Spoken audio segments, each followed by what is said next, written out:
This episode of Dispatches from Planet Albany is brought to you with support by New York State United Teachers, which represents more than 600,000 educators and school-related professionals in New York. Dispatches is also supported by the public affairs firm O'Donnell & Associates. For more information, check out o'donnellsolutions.com.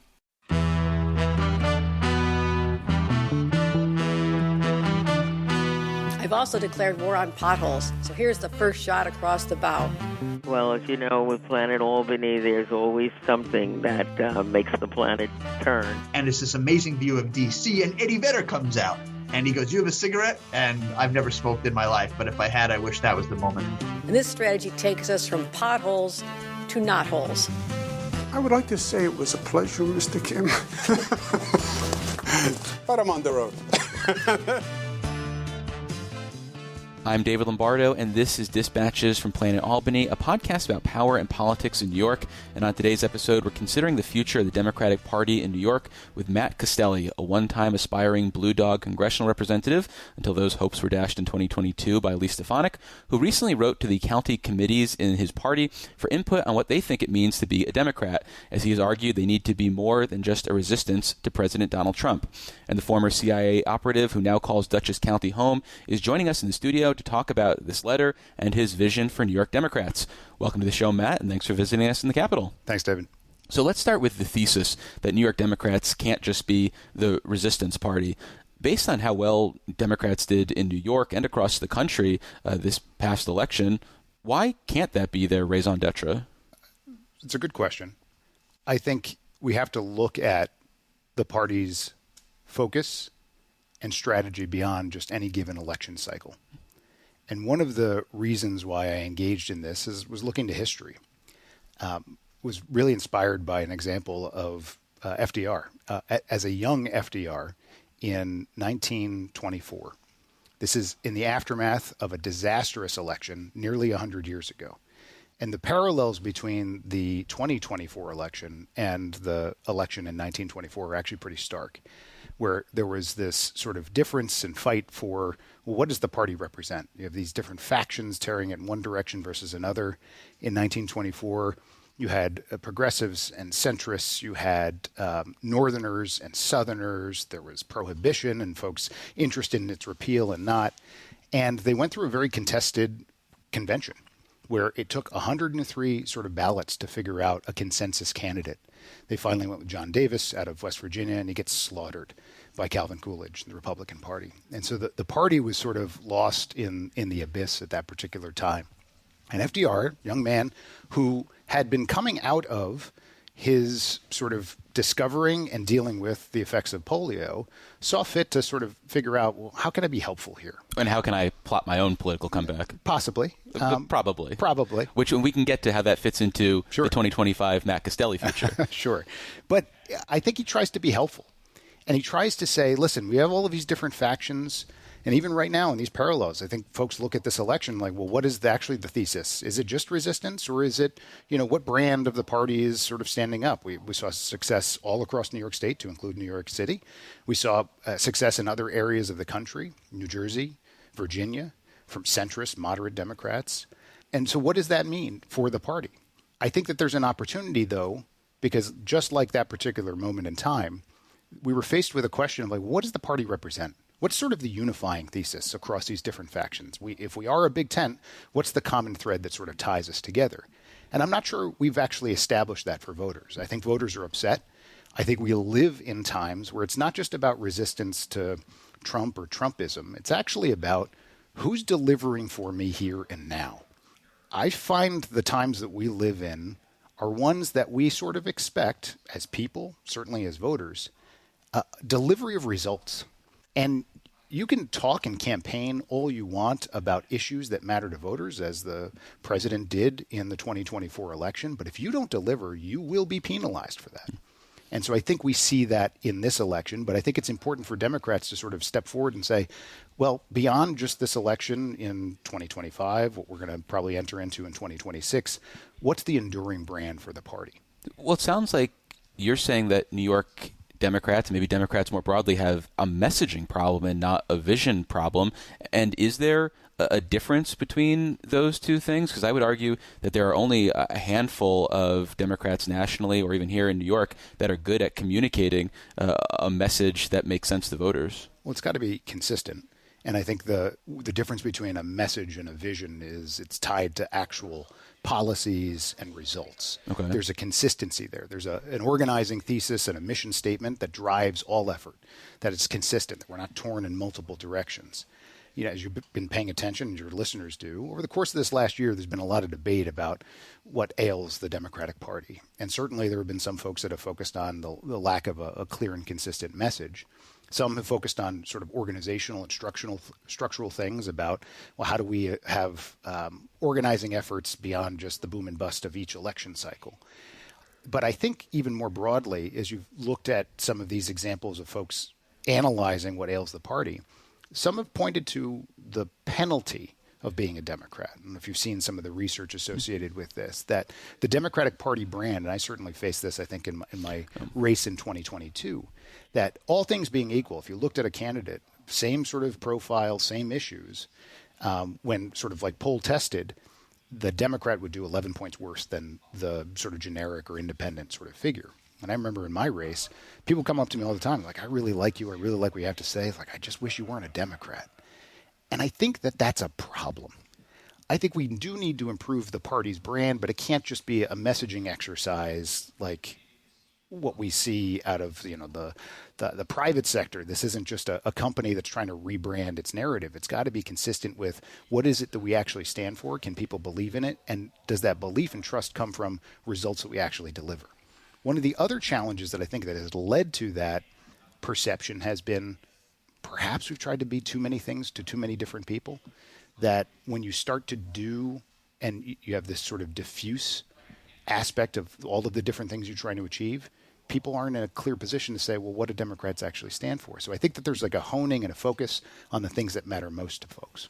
So what I'm hearing is this idea, and we've heard this from other more centrist Democrats, about focusing on common sense solutions, talking about the issues that people really care about when they're sitting around their kitchen tables and trying to plan out their future, whether it's paying for their grocery bills or imagining how their kids are going to get to college. And that is clearly how many people think about their life and think about politics. But then there are people around the margins of society for who those conversations are not enough. If you are a trans New Yorker, you're an undocumented New Yorker, you have loved ones in prison, or you yourself are in prison. And those are some of the areas where Democrats often have positions that are maybe out of step with the mainstream, but are core to democratic values of, say, equality of opportunity, for example. So how do Democrats have a winning message without abandoning all of those people who might be less popular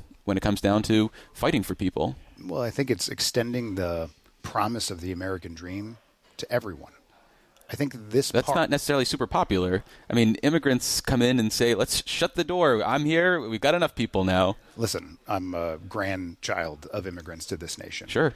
We are a nation of immigrants, and New York State in particular is home to a large number of immigrants going back multiple generations. Mm-hmm. And so we are not in a position, I think, as a nation, if people want to have a policy argument about whether we're going to close the door to any and all immigration, I'm happy to have sort of like that debate and that argument. And I think the Democratic Party is happy to have that debate and argument. Are they? I don't think they want to talk about immigration unless it's the very specific terms that they want to have it on, and avoid things like, well, what do we do when asylum seekers are lining up at the border? What do we do when there are undocumented immigrants who have lived in New York for years and are part of our society, but still people question whether we should support them or not? Listen, governing is complex. Sure. And people are expecting us to deliver real results. And I think maybe justifiably, the party has been hampered by the inability to deliver real results on complex governance issues, whether it is border security, whether it is finding a path to citizenship. I mean, right now what we're seeing is overreach and overstep, particularly from these massed ICE raids rounding up not just undocumented workers, but American citizens. That's not what we stand for as a nation. We should have sort of clearer paths by which to achieve access to this nation. So we've been there in the past. We can get there going forward, but I don't think we need to get hampered down by any specific sort of parochial interest. I think more broadly speaking, what people are looking for is for government to work. And they want it to work for all of us. And right now, I think we have a tremendous opportunity as a party to sort of establish we're the party that delivers real results for all people.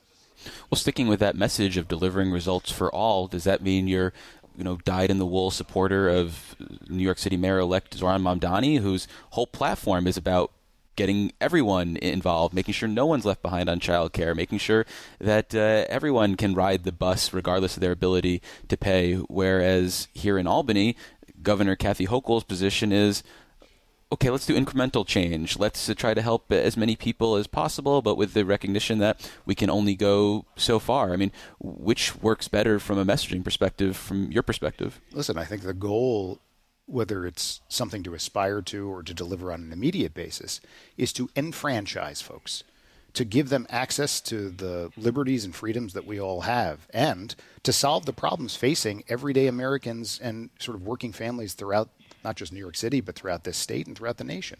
And we have an opportunity here in New York to actually deliver on that. Now, are there practical realities when it comes to governance and how are we going to pay for stuff? Sure. That's what democracy is all about. We're going to have representative democracy here that's going to sort out how we're going to govern. But the opposite of that is sort of the politics of fear, of folks saying, well, no, maybe we shouldn't have childcare for some folks. And who's going to make those decisions?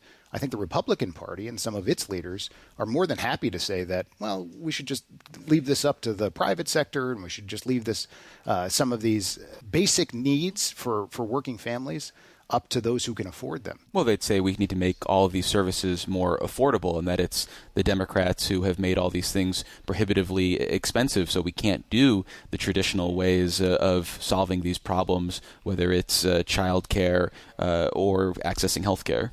There are some areas where government can and should be a part of the solution. We have deferred to the private sector on areas like healthcare, like housing, like childcare, and they haven't delivered real So what do you want to results. do on healthcare then? What do you think is the right messaging for Democrats on healthcare? Because for the last 15 years, really since Obamacare, it has always been working within the system that is present and not overhauling it, whether that means offering some sort of Medicare for all, a public option, or as we have in New York, the New York Health Act proposal. Yeah. Listen, I think government has to be a part of that solution. It certainly already is at the federal level with respect to Medicare. But do you want to make any demonstrative changes the way to how Democrats approach this issue? I think that what's happening right now isn't working. Okay. We see private insurance companies who have denied coverage to folks all throughout the nation. We have healthcare entities, whether they be hospitals, health systems, primary care providers, who are not being reimbursed for the services that they're trying to provide to care for people. And so there has to be some sort of change. Now, what form factor that takes at a state level or a federal level, there's certainly a conversation to be had about how we expand and sort of push back that the idea that we're just going to leave it up to health insurance entities to sort of provide for the health and well-being of our population hasn't been working. We're seeing right now all of these premiums being jacked up on a tremendous basis due to the expiration of the subsidies from the federal government. Well, the premiums aren't changing. The subsidies are changing. Well, what's hitting people's bottom lines in their pocketbooks is changing. Sure. And call it what you want, those costs are going up. Okay. And they're doing that in housing. They're doing that in childcare. And in order to sort of grow our economy, I think Democrats need to be the party of delivering real results on these basic necessities. So not ready to endorse New York Health Act yet, it sounds like. We'll see what form factor that sort of takes. For more than 100 years, the New York State Association of Counties has served as the united voice of New York's county leaders, fostering excellence in county government and advocating for sustainable funding and sensible legislation that protects local taxpayers and the essential services they rely on. Learn more at nysac.org. So what responses, aside from who is Matt Castelli, have you gotten from the letter that you sent out to the county committees? So I've gotten dozens of responses from county committees all across. They're continuing to come in. Okay. And they've been wonderful. And as you might expect, you ask people, what does it mean to be a Democrat? You're probably going to get multiple responses to that question. Mm-hmm. And right now, the work that I'm doing is trying to sort of distill out, well, what's that common thread across the different factions within the party? And you hear folks saying, like, we're the party that protects democracy. We're the party that protects freedoms. We're the party that protects working people. We're the people that the party that empowers all and provides opportunity to all, that cares for all. And I think that there's a great opportunity to try to distill out sort of a common, not just message, but a mission and a vision statement for the party that right now some of the words that are really standing out is this idea of security. That when you hear about questions of affordability at every sort of turn, and notwithstanding the President of the United States just last week in the aftermath of this election saying he doesn't want to hear about affordability anymore, most Americans right now are struggling. And it reflects sort of this broken promise of what the American dream was supposed to be.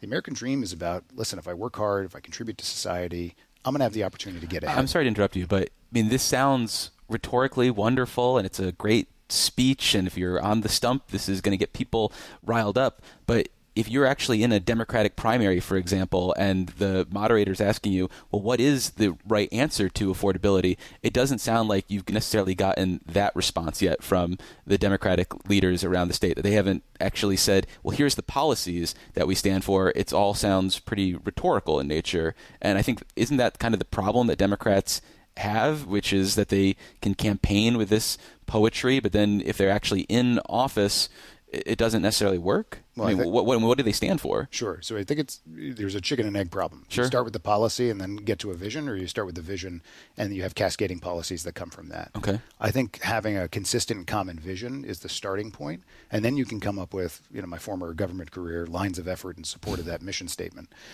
And I think that that's where we need to be, because quite frankly, if you look at any sort of policy platform page, whether at the federal level or the state or each of even the counties, you're going to have a large menu of options that largely reflect, the kind of menu you'd find at like a diner. There's so many different options and things you have there. And I think one of the challenges is like, okay, great.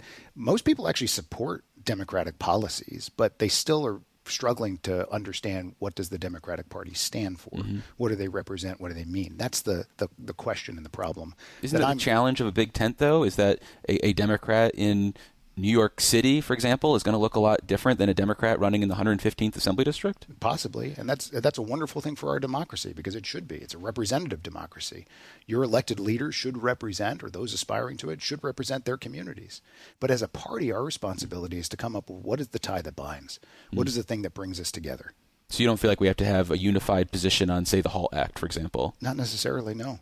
We can all sort of establish that we want our communities to be safe. We want corrections officers to be safe. Even if people have very widely different ideas about what it means to keep people safe, because on the far left, they'll say prisons don't contribute to safety. And then to the center of the party or the right side, they'll say prisons are an integral part of public safety. Yeah.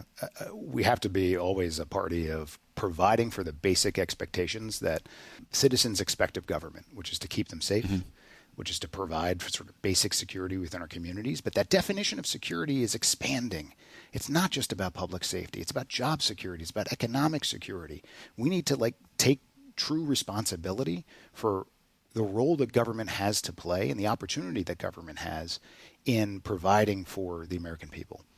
Is Jay Jacobs the right person for New York Democrats to have at the helm as they pursue this soul-searching mission? I'm not a member of the actual party infrastructure. I know. Aren't you a county committee member in Dutchess County? I am not. I'm just no. I am just a citizen. Okay. I'm just a citizen in Dutchess County, and working very closely to help elect Democrats there. So I'll leave it up to others to decide sort of the fate of party leadership there. Was he helpful in your 2022 run? Not really. No. Was the party more broadly helpful? Listen, I think one of the challenges that we have with respect to state party infrastructure, and you've heard this almost certainly from others, is that there's a big difference between upstate and sort of downstate. Sure. And where is that line? It's a debate that's fraught with peril. So you're in Beacon. Is that upstate or downstate? I like to say that Dutchess County is really the dividing line between upstate and downstate. Okay. Whatever stop you want to have on Metro North, whether it's Beacon or Poughkeepsie, but I think Dutchess County is that nexus of the upstate-downstate universe. But from a party perspective, most folks throughout New York, the different county committees that you engage, are looking for additional support. And whether that's coming from the state or the federal level, certainly these boom and bust periods during congressional election cycles every 2 years, that's great, but we need some support in off-year elections. Now, you saw a lot of success in places all throughout sort of upstate New York. Almost despite the party. Quite frankly. But that's where grassroots effort comes. And one of the reasons I reached out actually to the different county committees to talk about this question of what does it mean to be a Democrat is that I want Democrats to provide that input. Over the past year or so, we've had any number of prognosticators or folks, pundits talking about, what's wrong with the party? What do they need to do? When you talk to rank and file Democrats in your different county and town committees, these are folks who literally went door knocking to other Democrats to ask, hey, can I represent the party in our community? Not to establish some form of elected office, but to be a rank and file member of the organizing effort around the party. They believe in the party that strongly that they're willing to go out and do that work and then to organize and get Democrats elected. They should have a strong voice in what the party represents going forward. So why isn't the focus of this effort on infrastructure as opposed to vision? Because we saw in 2024 when the New York Democrats get their act together, they can be successful in purple congressional races. And in 2025, when they are nowhere to be seen in communities like Orange County, there is only so far that a blue wave can go in terms of flipping seats. So why shouldn't that be the focus right now about ensuring that there is a professionalized apparatus for the party across all 62 counties? Both? Can you do? We can do probably both? Not. I don't know if they can walk and chew gum at the same time. I think we can. And I think our effort to do so is improved when people know what it is that we stand for. We can rally folks to our cause. We can get folks involved if they understand what they're signing up for. And so I think, and one of the reasons why I'm taking on this limited question of, although a broad one, what does the party represent? I think this is an important preamble to all of the organizing that we need to do. Sticking with the idea of a preamble, this letter in 1924 was definitely a preamble to a comeback for FDR. 4 years later, he gets elected governor. You've said, I'm not running for office, quote, right now. So when will you be running for office? I don't have one to run for right now. Who represents Dutchess County in the state Senate? There are actually a couple of people that do. And any of them got a D next to their name? Certainly do, yeah. I believe not in Beacon. No, we don't there. So would you run for state Senate in 2026? I'm not actively considering that right now. But I will say that maybe your listeners know from my prior run, I've had a career of service. After 9/11, I spent nearly 15 years at the CIA doing counterterrorism work. And I maybe need to spell out the Central Intelligence Agency because I come from the only area of the country where you say CIA and people think of the Culinary Institute of America in Hyde Park, New York. Sure. FDR's home. Yeah. So spent 15 years there, worked at the White House doing strategy and policy, first in the Obama White House, and then stuck around and did some work in the Trump White House during the first administration. And I've always been oriented towards public service. And so if there's a call and a desire to serve again, to take advantage of the opportunity to lead and to deliver real results for my community, my home, happy to sort of explore those opportunities. But, running for office isn't the only way to sort of serve and to solve complex problems. You can do so as a volunteer. You don't have to necessarily just run for office. You can help other Democrats get elected. That's something that I'm going to be exploring to do, not just in Dutchess, but maybe across the state. And I think that there are a lot of ways to help not just the party, but the state and the nation. One last office, Dutchess County Executive. I think that race is coming up in 2027. Is that a possible challenge that Sue Serino might face? We'll see what happens. There's some scuttle in Dutchess County about maybe some Republicans aren't very pleased with Sue Serino. So I'm not sure if she's going to be sort of the opponent there, but I'm really pleased with the response that voters in Dutchess delivered in turning the county legislature, as you're well aware. So that's really exciting for my home county. What about candidates? How important is it for the Democrats to have candidates that work in these different districts? I think about the 115th Assembly District again, where Michael Cashman seems tailor-made for that district. You've got the look still, you got the plaid shirt, you still got the beard, so you could run, in there again. But how important is it to have candidates who are tailor-made for these districts? Listen, I think if you're seeking to represent a community, the opportunity for that community to feel like you understand them, that you hear them, and you can represent their voices is a key to success. Mm-hmm. And I think that that's critical. And does the Democratic Party do a good enough job with this type of recruitment? And are there instances, too, where people are just trying to do an imitation of the guy with plaid and a beard, and it's not necessarily, resonating with people? Listen, I think you have to be authentic. And I apologize if it seems like I'm coming at you personally. No, that's fine. The beard and the plaid are just part of who I am. It's not necessarily I wear this in the off season. I could be talking about Josh Riley too. Most certainly. I think authenticity is something that voters have the opportunity to sniff out. I think it's been a path and a key to success for many politicians who were just elected in this past election cycle. And I think it's, quite frankly, one of the challenges that some candidates are going to face going forward. I think about my former opponent, Elise Stefanik, as she launches a gubernatorial campaign. I can't begin to emphasize how voters in that district, despite her success in recent years, understand how inauthentic she's been. And, there's been plenty of paper trail covering over her switches and her evolution, we might say, charitably. That's very charitable. Very, very charitable.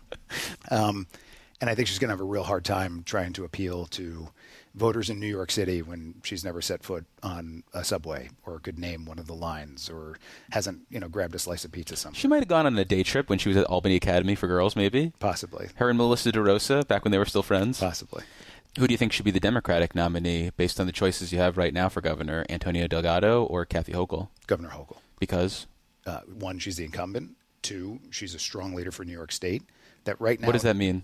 That she's a strong leader? Yeah. She is standing in the breach, first of all, to this direct assault from the federal government, from Donald Trump. Are you talking about how they bent over and approved a pipeline proposal that was dead on arrival until they, bent over to pressure from the Trump administration? No, I am talking about the threat right now to our healthcare industry here in the New York State. Sure. We just were looking at over the past couple of weeks the denial of food assistance to hungry kids, veterans, seniors, and her ability to sort of find resources to make sure that they don't go hungry. Well, she accelerated funding that probably didn't even actually make it out the door in time because they were refusing to access, new money. We're living through very tenuous times with the federal government, and Donald Trump is directly targeting New York State.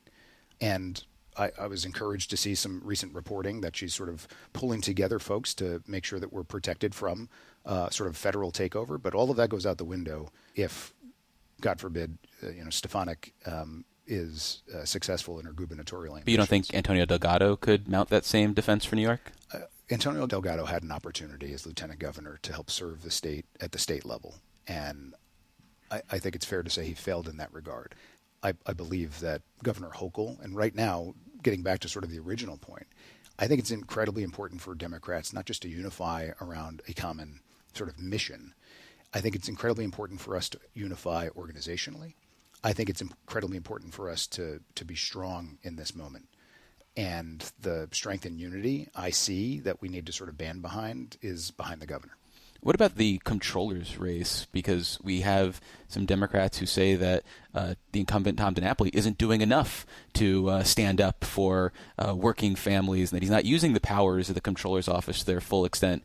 Do you think that is a message that resonates, and would you support any of those challengers? I think Tom DiNapoli has been a great public servant that has shined the light on the expenditure of taxpayer dollars here. He's been a good steward of those dollars. And I think if he chooses to continue to sort of seek re-election, he'll have earned it. Even though the critique against him is coming back to the initial point of our conversation, that he has no vision, that people don't know what he stands for, and that it's this incumbency protection thing, because it seems like that would be counter to what you were talking about. Quite frankly, I think Tom DiNapoli, as he travels around to every single county that I've seen him in, I've seen him all throughout the North Country, I've seen him in Dutchess County, I've seen him elsewhere, he's a strongly beloved figure among Democrats. Yes. He delivers real results. And so I don't know where those sort of critiques come from. I think Tom's doing a great job. Well, we've been speaking with Matt Castelli. He's a former congressional hopeful up in the North Country who now calls Dutchess County home and is looking for Democratic leaders in New York to share their vision for what they think the party should look like. Matt, thanks for joining us in the studio. Really appreciate it. Thanks, David.